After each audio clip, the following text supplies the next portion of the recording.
Assalamualaikum warahmatullahi wabarakatuh. Perkenalkan, nama saya Sela Puspitasari. Saya berasal dari SMA Negeri 1 Mayong, Kabupaten Jepara, Provinsi Jawa Tengah. Salam sejahtera bagi kita semua, para dewan juri yang saya hormati, dan para peserta lomba debat bahasa Indonesia tahun 2020 yang saya sayangi dan saya banggakan. Mosi kita pada siang hari ini adalah dewan ini menyesalkan proyek Galactic Zoo dan segera menghentikan semua proyek mengenai alien.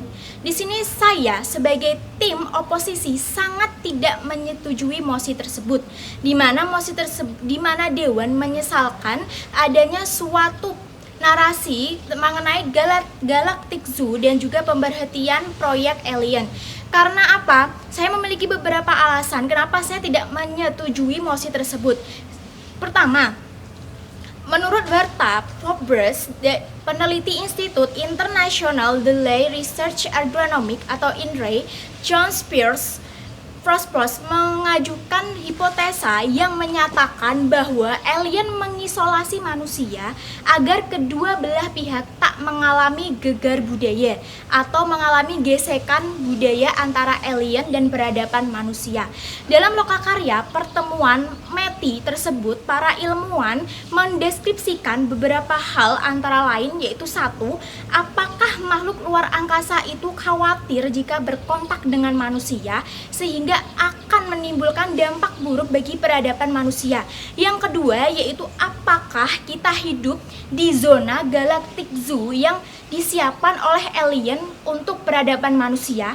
Dan yang ketiga, akankah atau kecerdasan alien ini mirip dengan manusia atau bahkan melebihi kecerdasan manusia itu sendiri. Alasan saya yang kedua adalah planet bumi sendiri ini telah berumur 4,6 miliar tahun. Sementara penelitian eksteretial ini baru berusia kurang dari 100 tahun.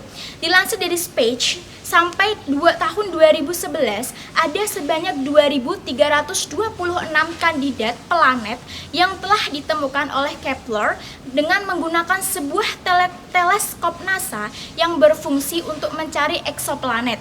Dan sudah ditemukan sekitar 680 kandidat planet yang berukuran sedikit lebih besar dari ukuran bumi.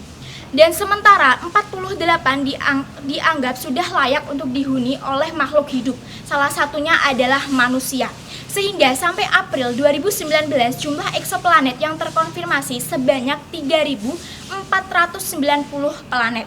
Di sini kita sudah mendapatkan bukti bahwa proyek eksteretial ini bukan proyek yang gagal atau bukan omong kosong. Argumen saya yang pertama adalah dari data tersebut kita sudah mendapatkan suatu kesimpulan bahwa program eksterestial ini sama sekali tidak merugikan atau berdampak buruk bagi kehidupan manusia.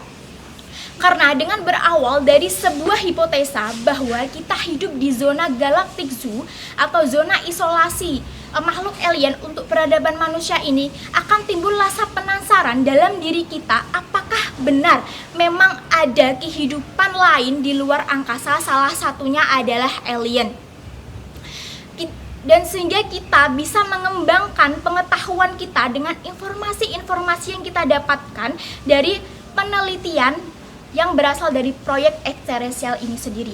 Program eksteresial merupakan program yang besar sehingga membutuhkan banyak sekali dana yang tidak hanya menghabiskan sekitar 300 juta euro tapi juga bisa lebih. Namun untuk program yang sangat bermanfaat bagi kemajuan kehidupan bangsa atau kemajuan negara-negara, terutama dalam bidang pengetahuan di bidang astronomi, sebesar apapun biaya tidak akan merugi jika kita mendapatkan hasil yang setimpal. Contohnya saja seperti informasi mengenai kehidupan yang ada di luar bumi atau yang ada di alam semesta. Jika program ini merugikan masyarakat, kenapa tidak sejak dari dulu masyarakat memprotes adanya program ini? Jika program ini membawa dampak buruk bagi kehidupan mereka, bahkan saat ini masyarakat dengan sukarela menerima program tersebut karena mereka pun lapar akan informasi-informasi mengenai dunia luar, di mana hal ini merupakan sesuatu yang normal dan dibutuhkan untuk kemajuan ilmu pengetahuan di peradaban manusia. Dan program eksterestial ini bukan hanya omong kosong, tetapi merupakan sesuatu tindak nyata dari kemajuan pengetahuan yang ada di bumi. Seperti salah satu contoh, adanya beberapa sinyal yang tertangkap oleh gelombang radio pada tahun 2004 yang disebut dengan fast radio bursts, di mana memiliki frekuensi yang semakin lama dan semakin cepat. Hal ini menunjukkan adanya bukti bahwa di luar bumi pun ada fase kehidupan di mana kita tidak tahu. Jika kita menyetujui gagasan dari adanya proyek ini, kita akan menjadi tahu, sehingga pengetahuan dalam diri kita ini akan berkembang dan pemikiran kita pun akan lebih terbuka dan lebih luas mengenai informasi-informasi di dunia luar. Program ini tidak hanya program yang membawa kegagalan, tetapi program ini juga membawa banyak sekali manfaat dan tujuan yang terarah bagi kehidupan dan peradaban manusia itu sendiri. Seperti manfaat dari program eksterestial ini, salah satunya adalah bermanfaat untuk kehidupan manusia di bidang informasi, seperti dengan mempelajari hal-hal yang baru atau meneliti sesuatu yang tidak kita ketahui, kita bisa mendapat informasi tersebut sehingga kita bisa merealisasikannya dalam kehidupan kita, sehingga itu akan berguna untuk peradaban manusia. Yang kedua adalah dengan kemajuan dari kehidupan alien itu sendiri, kita bisa menerapkannya dalam kemajuan teknologi manusia. Kita bisa merubah kehidupan yang awalnya tidak terlalu modern menjadi lebih modern, dan kita bisa mewujudkan kesejahteraan bagi peradaban manusia yang lebih nyata dan lebih realistis.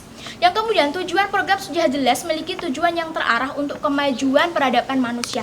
Di sini saya tekankan sekali lagi bahwa saya tidak menyetujui mosi tersebut karena melihat dari dampak positif dan juga tujuan dari program eksteresial ini sendiri memiliki banyak sekali manfaat untuk masyarakat dan juga peradaban manusia di bumi.